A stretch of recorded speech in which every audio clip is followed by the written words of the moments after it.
Again, I come your way with money tips from the Money Boss. My name is Rita Fabor. Have you ever noticed that when you keep thinking about something, somehow you start seeing opportunities connected to that thing? Let me share something that happened to me recently. For some time, I'd been thinking about exercising. I kept saying to myself, I really need to start exercising. I need to get into a routine. I need to find somewhere I can actually do this consistently.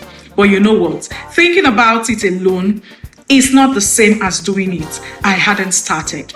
Then unexpectedly, an opportunity came for me to register with a gym and actually begin exercising. And I remember thinking, wow, this is interesting, because I had been thinking about exercising for a while, and then suddenly an opportunity presented itself. Now, I'm not saying I sat down and magically attracted a gym into my life. That's not the point. The point is that my mind was already focused on exercising. So when the opportunity came, I noticed it. I was open to it and I took it. And that got me thinking about something else. What happens when we start thinking about money differently? Could the way we think about money be influencing the financial reality we are creating? That's what I want us to talk about today. The Millionaire Mindset of Abundance. If you want to build wealth, there is one mindset I believe you really need to develop, and that is an abundance mindset. Now, abundance is the opposite of scarcity. Scarcity is constantly thinking there isn't enough. I don't have enough. I can't afford this. I don't earn enough. Things are just too difficult. Or people like me don't become wealthy. You know, when those thoughts begin to become your normal way of thinking, they can just start influencing the way you behave with money. But abundance asks different questions. Instead of saying, why don't I have enough money? You start asking, what can I do to create more value? Instead of, I can't afford this, you ask, what would I need to do to eventually afford this responsibly? Instead of, there are no opportunities, you ask, what opportunities am I not seeing? Do you see the difference? There's a world of difference between the two. And now let me get this clear to you. It's not about pretending that everything is fine. It's about changing the questions you are asking yourself. Your financial reality starts with your thinking. Now, I want to be very clear about something else. I'm not saying you can sit in your house or wherever, close your eyes, and then you say, I am a millionaire, and then suddenly money starts appearing in your bank account. No. That's not how wealth works. Thinking alone doesn't create wealth. But here's what thinking does. Your thoughts influence your beliefs. Your beliefs, in turn, influence your decisions. Your decisions now become habits. And when they have become habits, your habits begin to influence your actions. And your repeated actions contribute to your results. So think about it this way. Thoughts equals to beliefs. Beliefs equals to decisions. Decisions equals to habits. Habits to actions. And then finally, results. That's why mindset matters. Your financial behavior doesn't just come from nowhere. There's usually something behind it. And sometimes that something is a belief you've carried for years. Now let's talk about scarcity. Let's say you constantly tell yourself, I never have enough money. If that's what you believe, you can become so focused on shortage that almost every financial decision you make comes from fear. You might think there's no point saving because your income is too small. You might avoid learning about investing because you think investing is for only wealthy people. You might spend impulsively whenever money comes because you've spent so much time feeling deprived. You might look at someone else's success and say, that person is so lucky. They have connections. People like me don't get those kinds of opportunities. And you know what? The more you repeat those thoughts, the more they start to feel like facts. But now imagine saying, my financial situation isn't where I want it to be right now, but I can improve it. That's a completely different starting point. Now you're more likely to ask, what do I need to learn? What skill can I develop? How can I increase my income? What can I do differently with the money I'm already earning? What opportunities are available to me? Same country, same economy, maybe even the same income, but you're now approaching your financial life from a completely different mindset, and that can lead to a very different decision. Let me bring this back to my gym story. Remember what I told you about the gym? I had been thinking that I needed to start exercising. Then an opportunity came. But here's the thing. The opportunity wasn't enough. I still had to do something. And what did I have to do? What was it I needed to do? I needed to register. I had to show up. And I had to actually exercise. And that's exactly how I want you to understand abundance. An abundance mindset isn't sitting around waiting for life to hand you everything you want. No. It's being open rather to possibilities. It's training yourself to see opportunities. Because sometimes an opportunity can be right in front of you, but if your mind is dominated by scarcity, you might talk yourself out of it. You might say, it won't work. I can't do it. I don't even have enough money. I don't have what it takes. That's for other people. And then you walk away. But you know what? The opportunity was there, but your mindset didn't allow you to act on it. So what are you attracting? We often hear the statement, what you constantly think about, you eventually attract into your life.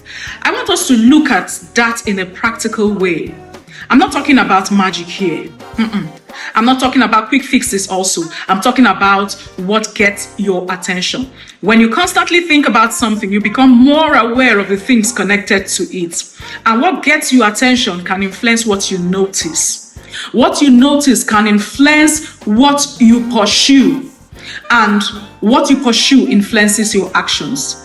And also, in turn, your actions can change your results. So if all you're thinking about is, I'm broke, money is hard, there are no opportunities, I'll never have enough, you can become so focused on the problem that you stop looking for possibilities. But what happens when you start asking, how can I create more income? What can I learn? What problem can I solve? What value can I offer? What financial habits do I need to change? When you start asking these kind of questions, your attention starts to move towards solutions, and that can change what you do. Your current financial situation is not your destination, I must say to you.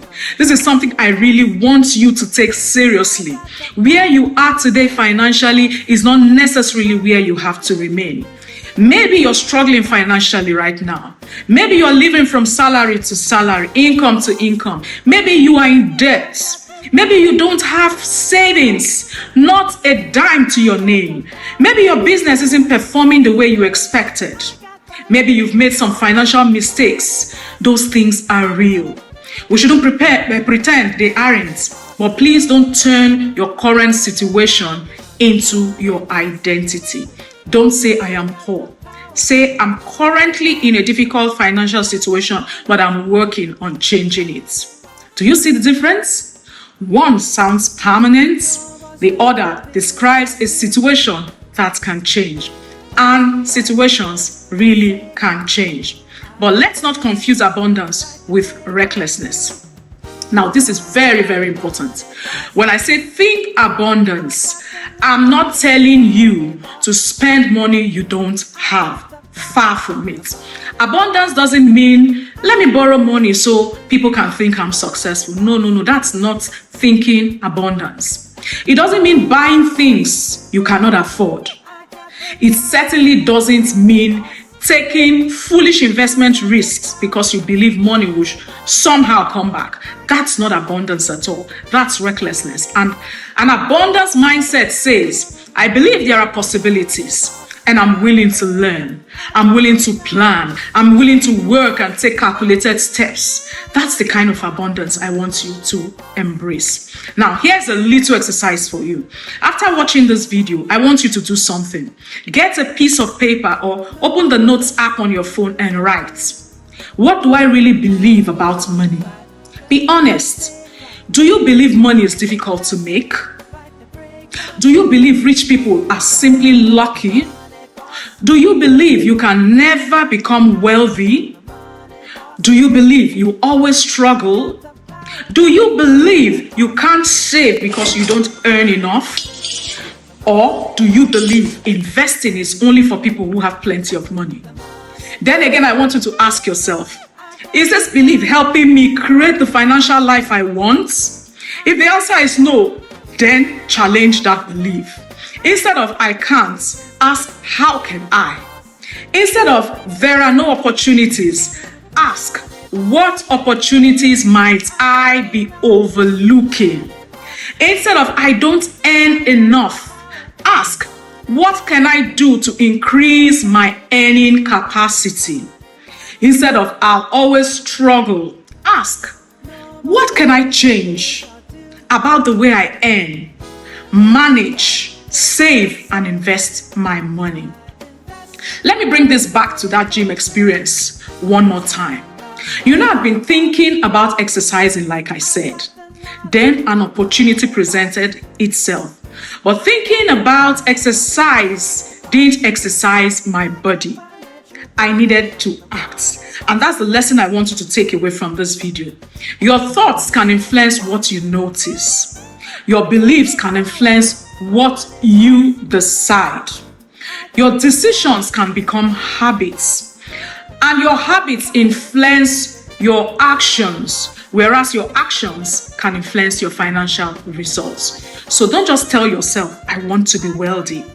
Ask yourself, what does someone who is building wealth need to believe, learn, do, and consistently practice? Because that's where the real transformation begins.